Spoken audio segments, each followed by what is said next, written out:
Revenue ജില്ലാ കായികമേളയിൽ വലപ്പാട് ഉപജില്ല സ്വർണ്ണക്കപ്പ് ഏന്തിയെങ്കിലും യഥാർത്ഥ ജേതാക്കൾ നാട്ടിക ഫിഷറീസ് സ്കൂളാണ്. ഒപ്പം ഇതിലേക്ക് നയിച്ച തൃപ്രയാർ സ്പോർട്സ് അക്കാദമിയും.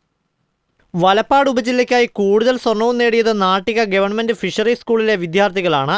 അതിനാൽ വലപ്പാട് നേടിയ വിജയത്തിന്റെ യഥാർത്ഥ അവകാശികളാകുന്നത് ഈ സർക്കാർ സ്കൂളിലെ സാധാരണക്കാരായ വിദ്യാർത്ഥികളാകുന്നു എന്നത് അത്ഭുതകരമായ കാഴ്ചയായി. സ്കൂളിലെ വിദ്യാർത്ഥികളെ ഈ വിജയത്തിലേക്ക് നയിച്ചത് ഇവരുടെ പരിശീലകനും പെട്ടി ഓട്ടോറിക്ഷ ഡ്രൈവറുമായ കണ്ണൻ എന്ന സ്പോർട്സ്മാനാണ്. ഇതിനാൽ മേളയിലെ താരം കണ്ണനാണെന്ന് പറയാം. നാട്ടിലെ ക്ലബ്ബ് മത്സരങ്ങളിൽ പലവട്ടം വിജയം നേടിയ കണ്ണന്റെ നേതൃത്വത്തിലാണ് തൃപ്രയാർ സ്പോർട്സ് അക്കാദമിയുടെ തുടക്കം. നാട്ടുകാരുടെ സഹായത്തോടെ വാങ്ങിയ ഉപകരണങ്ങളുമായി ഓട്ടോറിക്ഷയിൽ രാവിലെയും വൈകിട്ടും കുട്ടികളെ കൊണ്ടുവന്ന് പരിശീലനം നൽകും. യാത്രയ്ക്ക് മാത്രം ഏതാണ്ട് പ്രതിമാസം 15,000 രൂപയോളം ചിലവ് വരും.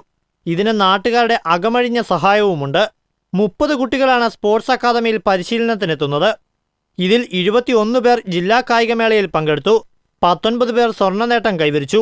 6 പേർ വ്യക്തിഗത ചാമ്പ്യന്മാരായി. 2 വർഷം മുൻപ് മാത്രം ആരംഭിച്ച അക്കാദമിയിൽ നിന്നും ഇത്രമാത്രം വിജയം നേടാനായി എന്നത് കഠിനാധ്വാനത്തിന്റെ മാത്രം ഫലമാണെന്നാണ് കണ്ണൻ പറയുന്നത്. അക്കാദമിയിലെത്തുന്ന ഭൂരിഭാഗം കുട്ടികളും സാമ്പത്തികമായി ശരാശരിക്കും താഴെയുള്ള കുടുംബങ്ങളിൽ നിന്നുള്ളവരാണ്. പോഷകാഹാരമോ മറ്റോ നൽകാൻ കാര്യമായ ശേഷി അക്കാദമിക്കില്ല. പരിശീലനത്തിനെത്തുന്നവർക്ക് വൈകുന്നേരങ്ങളിൽ ലഘുഭക്ഷണം നൽകാൻ മാത്രമേ അക്കാദമിക്ക് കഴിയുന്നുള്ളൂ.